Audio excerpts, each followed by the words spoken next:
Salut, bienvenue sur cette chaîne secondaire. Vous savez, ici, en général, on parle des trucs qui sont un peu dans l'envers du décor aussi quand on fait des facecam. Et un peu sur YouTube, c'est le cas aujourd'hui. On va parler de la thune sur YouTube, mais pas les revenus publicitaires ou ce genre de choses. L'argent dépensé dans les vidéos pour devenir des concepts de vidéos. L'idée de vous en parler, ça m'est venu quand j'ai vu Michou et Théo, je crois, qui ont sorti leur vidéo où ils dépensaient 50 000 €. Et je me suis dit, on est en train de tendre vers ça. Alors évidemment, la route avait été ouverte largement par Amixem, mais qui faisait des concepts où il y avait de l'argent à gagner, de si tu me fais rire, tu gagnes 100 €, qui est pas un mauvais concept, non 1000 €, pardon, qui est pas un mauvais concept en soi, et qui est très loin que ce qu'a pu faire par exemple MrBeast avec je vous donne 1 million de dollars et vous avez seulement 1 minute pour les dépenser. Vous avez vu, on en voit de plus en plus des vidéos comme ça, donc dont le concept c'est de dépenser de l'argent ou de faire gagner énormément d'argent. En plus, il y a un truc qui est assez amusant parce que YouTube c'est le système qui est un peu en opposition à la télévision en fait, et on l'a vu avec le temps, YouTube reprend les codes de la télévision, par exemple avoir un public, avoir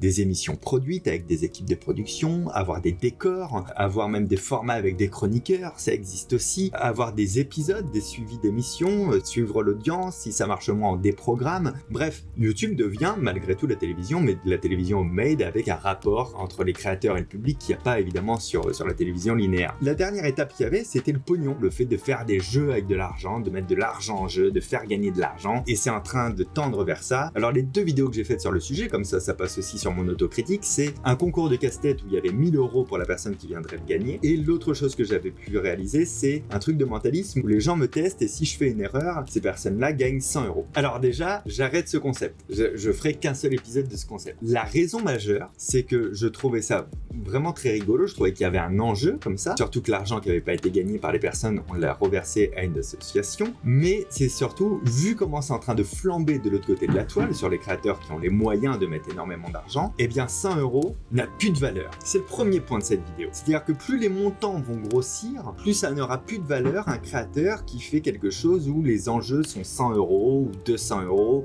ou 1000 €. Alors que 1000 €, on n'est pas si loin d'un SMIC.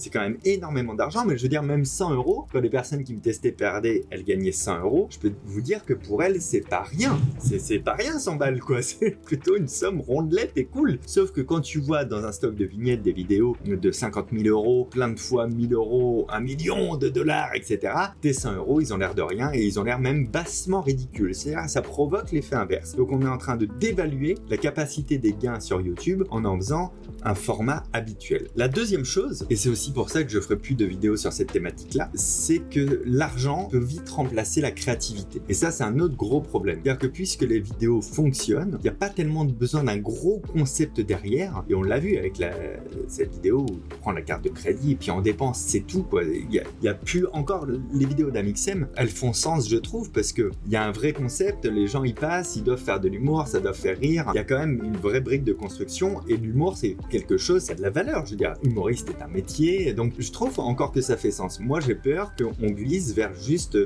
on met du cash en jeu, point.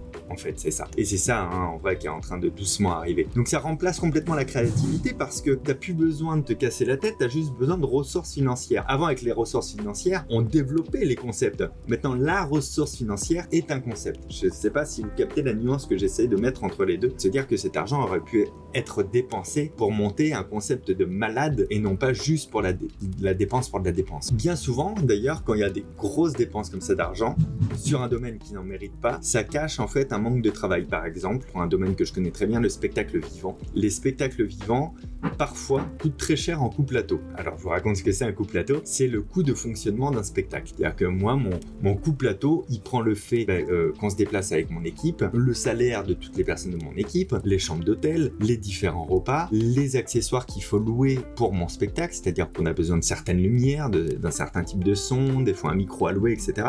Bon bref, toutes ces dépenses-là, c'est le coût plateau. C'est-à-dire qu'on joue et avant même qu'il y ait une place de vendue, il y a plusieurs milliers d'euros de dépensés, voire dizaines de milliers d'euros pour certaines dates. Voilà, ça c'est le coût plateau. Il y a des coûts plateaux qui ont explosé au fil des années et c'est pas d'aujourd'hui pour le spectacle vivant et qui bien souvent cachent en fait un manque de travail du spectacle. Donc ça peut être un artiste, ça peut être une pièce de théâtre, ça peut être des choses comme ça. Comme si pour compenser et pour le cacher, on mettait beaucoup de choses. Dans ma méthode de créativité, quand je viens d'écrire Archétype, durant 6 mois, de janvier à juin, je suis parti sur les routes pour faire 60 petites salles, juste avec Diablo, partout en France, dans des conditions extrêmes, c'est-à-dire on jouait devant 50 personnes, 70 personnes, on n'avait aucune location de lumière, il n'y avait pas l'écran géant comme à mon spectacle Singularité, il n'y avait pas tous ces trucs-là. En fait, c'est des choses qui vont arriver une fois que le spectacle, il tient debout, il captive le spectacle, il le fait rire, il le bluffe pendant 2 heures dans les conditions à nu, ou quasiment à nu. Et c'est là après qu'on fait les investissements. Tout ça pour dire, on voit de plus en plus, ou en tout cas régulièrement, des spectacles qui font d'abord beaucoup d'investissements, alors que le spectacle n'est pas terminé d'être écrit ou d'être peaufiné, et donc ça fait une espèce de compensation comme ça. Eh bien, j'ai l'impression que pour les vidéos sur YouTube, ça va donner la même, c'est-à-dire que l'argent va être le concept en soi et va faire une altération de la créativité. J'aimerais bien avoir votre avis d'ailleurs sur ce sujet. Est-ce que ça vous attire ces vidéos, dans le sens où est-ce que vous avez envie de regarder ça, ou est-ce que pas du tout, ou est-ce que, encore autre option, vous vous surprenez à cliquer dessus alors que c'est pas trop votre cam, mais du coup quand même, il y a 50 000 sur la vignette, ça donne envie de regarder. C'est possible, il faut être honnête aussi dans le truc, hein. Si les vidéos font des vues, c'est parce que soit il y a une audience pour ça, soit c'est assez attirant, assez sexy pour qu'on clique, même si on fait pas partie de cette audience définie en amont. J'utilise des mots compliqués là aujourd'hui, je trouve. Le mec qui se prend pour un philosophe, mon gars. C'est ouf. Ce qui est fou aussi, c'est que du coup, tu peux pas améliorer ce concept-là au fur et à mesure. La seule chose qui peut, selon moi, arriver, c'est une espèce de course d'escalade au montant final qui va augmenter de plus en plus et qui, je pense, va atteindre un point de rupture autour de 200 000, 250 000, 300 000 euros maximum. Je pense pas qu'il y ait des créateurs en France qui soient capables de développer des montants plus hauts comme MrBeast qui a été jusqu'au million de dollars. Donc qu'est-ce qui va se passer en fait à un moment donné où il va y avoir les vidéos à 100 000, 150 000, 200 000, allez, peut-être 250 000, qu'est-ce qui va se passer ensuite, quoi, tu vois? Est-ce que du coup il va y avoir d'autres vidéos sur ces montants-là? Est-ce que du coup, un peu comme pour moi avec ma vidéo à 100 euros, ceux qui vont se lancer ensuite des vidéos avec 10 000 euros en jeu vont paraître ridicules? Je veux dire, tiens, quand Descut et des Zooms, Jaika et MXM ont sorti leur chasse au trésor où il y avait 30 000 euros, je crois, d'intérêt, ça a été un carton en termes de communication, c'était un peu fou, quoi. Un trésor de 30 000 euros à trouver, c'est pas rien, quoi. Moi, quand j'ai fait ma chasse au trésor à moi, donc c'était sous forme d'un livre, ça s'appelait L'impossible à faire des diamants volés. On avait mis 10 diamants en tout en jeu, donc 5 dans le livre, après il y en avait 5 après à découvrir. Il y a eu 10 véritables diamants, donc c'était des tout petits. C'était pas rien, quoi. C'était pas rien, mais on est qu'à quelques dizaines de milliers d'euros. Est-ce que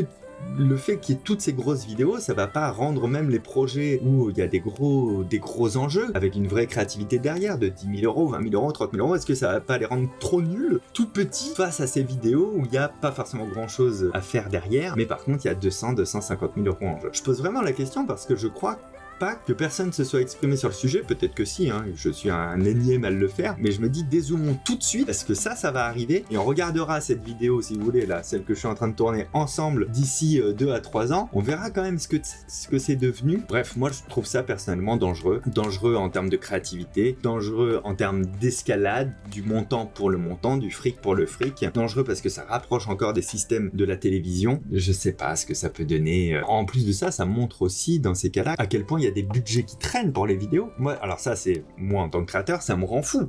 Je me dis, attends, mais moi, donne-moi 50 000 euros, j'ai des idées. Il n'y a pas de souci. Je veux dire, quand on finance tout ce que je fais sur la chaîne à l'aide des partenariats, ça couvre pas toujours. Alors, on le fait en quinconce, en décalé. C'est-à-dire que le partenariat qu'on va mettre dans une vidéo va servir à financer une autre vidéo où il n'y a pas de partenariat, par exemple. Quand je vois comment on se bat avec les budgets, il y a beaucoup de fantasmes. Ça se vend pas très très cher par rapport aux productions qu'on fait. Je me dis, waouh, si on avait des budgets comme 30 000, 40 000, 50 000 euros, ouais, c'est sûr qu'on pourrait proposer des trucs. Alors après, ça pourrait ne pas plaire. Je dis pas que l'argent pour développer des projets permet forcément d'avoir un projet intelligent ou intéressant, mais en tout cas, on pourrait les imaginer et les essayer. Donc j'ai peur que tout ça, ça cache tout ça. Même déjà à une époque, dans ces vidéos, c'est fou à quel point je pars dans tous les sens, alors que j'avais un plan que j'ai pas du tout respecté, ok. À une époque, les grosses vidéos, c'était les grosses vidéos annuelles, quoi. Ça tapait très très fort. Et déjà, l'année dernière, je parlais de ça, mais en off, avec les équipes ou des amis, où je disais, moi, quand je fais mon Cluedo Licard, c'était la vidéo annuelle, c'était quelque chose. Le premier que je fais, quand on loue un château pour le faire, quand on embarque avec nous une équipe de 7 caméramans, etc., quand la vidéo, elle sort, ça sort de l'ordinaire, pour vrai, quoi, réellement, quoi. Aujourd'hui, faire une vidéo comme moi, c'est ce que je faisais pour les Cluedo Licard, là, le 3 est sorti il y a pas longtemps, ce qui est terrible, c'est que ça sort même plus de l'ordinaire. extraordinaire. Parce que à côté, t'as des vidéos, et c'est très cool, hein, qui existent. Par exemple, Squeezie qui venait de sortir sa vidéo où ils se disent un truc qui est vrai ou faux derrière la porte, et après faut le vérifier, qui est incroyable comme concept et comme vidéo. Mais ça, du coup, pour Squeezie, pour Amixem, pour des gens comme ça qui performent de fou sur la plateforme, ce qu'on appelle nous les grosses vidéos annuelles qui surprenaient tout le monde, pour eux ça s'appelle la vidéo du mardi. C'est la prochaine vidéo, quoi. Toutes les vidéos sont des énormes concepts. Mais ça, encore une fois, c'est pas un souci, hein. Au contraire, c'est cool que ça existe et qu'ils investissent là-dedans, et qu'il y ait de la créativité, etc. Alors après, on peut toujours reprocher que oui, maintenant, les youtubeurs ont des équipes, c'est eux qui mettent ça en place, ils arrivent dans un bureau, ils disent j'ai telle idée, et hop, elle se fait. Alors déjà, ça se passe pas comme ça c'est du fantasme. En réalité, les créateurs, ils ont une charge mentale énorme de gérer ces projets. Je peux vous dire que Maxime, que je connais bien, Pierre Cross, ça prend énormément de temps, ils sont très impliqués, c'est une charge mentale énorme. Donc c'est pas si simple à faire, quoi, en réalité. Et tant mieux, parce que ça fait du super contenu sur la plateforme et des choses originales, justement. Et pour revenir au sujet de cette vidéo, moi j'ai peur que les concepts à thune pour la thune ne soient plus des concepts originaux et fassent une baisse de créativité globale de la plateforme. Je sais pas comment vous percevez ça. Moi je me suis dit non, on switch. Je ferai plus de vidéos avec des concepts financiers directs à la clé, ce qui m'empêchera pas de continuer à mettre des cadeaux, à faire des enjeux ou des choses comme ça, mais plus du cash pour du cash, parce que je veux pas participer à ça. Alors attention, je dis ça, je suis grand seigneur, bah forcément j'ai pas les moyens de toute manière d'y participer. C'est comme le mec qui dit ah mais moi j'aimerais pas avoir une grosse Porsche, ah non mais même si j'étais millionnaire je m'achèterais pas une grosse bagnole. Oui bon bah de toute manière tu l'es pas donc tu risques pas d'en acheter une. Bon bah moi c'est pareil, de toute manière je pourrais pas créer et concurrencer ce genre de vidéo, mais sincèrement à ma petite échelle je me dis bon bah essayons de pas tomber dans ce travers là et essayons au contraire d'avoir toujours une créativité un petit peu plus accrue pour essayer de donner un contenu qui soit moins obsolète, parce qu'en plus c'est pas des vidéos qui tiennent dans le temps, pas des vidéos que tu as envie de regarder 2 fois. Je garde toujours les mêmes créateurs que je vous ai cités depuis le début de cette vidéo là, mais si on prend Amixem quand ils construisent les bateaux, les radeaux qui doivent dormir dedans ou les choses comme ça, c'est des vidéos pour moi elles tiennent dans le temps, c'est à dire qu'un jour tu auras peut-être envie de la re-regarder. Je suis pas sûr qu'une vidéo de juste je dépense 40 000 € pour les dépenser, je suis pas sûr que tu as envie de la regarder plus tard dans le temps. Je suis pas sûr que ce soit des vidéos références dans le temps. Moi je serais curieux d'avoir vos avis, parce que si ça se trouve vous allez me dire bah non Fabien tu te plantes complètement, c'est une tendance comme il y en a eu beaucoup sur YouTube, ça va se faire ça 3 mois, 6 mois, 1 an, et puis après ce sera autre chose qui prendra la tendance, et c'est juste en temporaire. C'est possible que vous ayez cet avis, moi je pense pas. Je pense que ça va insidieusement tendre vers un truc un peu exponentiel, avec un point de blocage autour de 250 000 €, je pense ça. Et puis je suis pas encore une fois sûr du message que ça véhicule, quoi, parce que ça dévalorise les sommes, c'est fou, quoi, tu vois. Si demain Amixem il faisait la vidéo si vous me faites rire vous perdez 10 000 €, ben, je vous jure qu'au bout de 2 mois, ces vidéos si vous me faites rire vous perdez 1000 €, ça vous paraîtra pas ouf. Oui bon, bah, il perd 1000 balles. C'est ça, c'est une espèce de biais dans la tête qui fait que le cerveau compare les valeurs en permanence, et qu'on le veuille ou non émotionnellement, après, si le concept passait à 10 000, eh ben, l'ancien concept à 1000 paraîtrait petit, paraîtrait pas grand chose au final. Alors que moi 1000 balles je les veux, même si c'est pas grand chose, ouais. Notre rapport à l'argent comme ça il évolue en fonction même des concepts. Ça me paraît être une pente un peu dangereuse. Voilà, sans passer pour le vieux blaireau de 40 ans qui ramène sa gueule sur le sujet du fric sur YouTube parce que lui il en a pas assez pour faire pareil. Je veux vraiment pas que vous preniez la vidéo comme ça. Mais je trouvais ça intéressant d'en parler avec vous par contre, parce que j'ai fait ce constat, et puis on en a parlé avec Pauline. Salut Pauline qui monte cette vidéo. Elle a fait ce constat aussi, on a à peu près le même regard dessus, en tout cas je crois. Et pareil avec les autres personnes au bureau, donc on s'est dit tiens c'est peut-être intéressant d'en faire un face cam. Joyka aussi a fait une vidéo comme ça en rapport avec l'argent pour la vidéo des 5 millions. Alors il y avait un concept derrière, il y avait des choses, mais est-ce que cette somme-là était nécessaire? C'est une vraie question à se poser. Elle était hyper intéressante la vidéo de Joyka, si vous l'avez pas vue, c'est là où ils sont enfermés dans une sorte de cube, etc. Est-ce que, ce sera ma dernière question, est-ce que la vidéo pour vous aurait été moins pertinente, ou vous auriez peut-être eu moins envie de la regarder, ou moins intéressante, s'il n'y avait pas eu l'énorme somme d'argent en jeu à la fin? Alors attention, tout le concept était sur le principe des cagnottes, mais s'il avait trouvé un autre concept,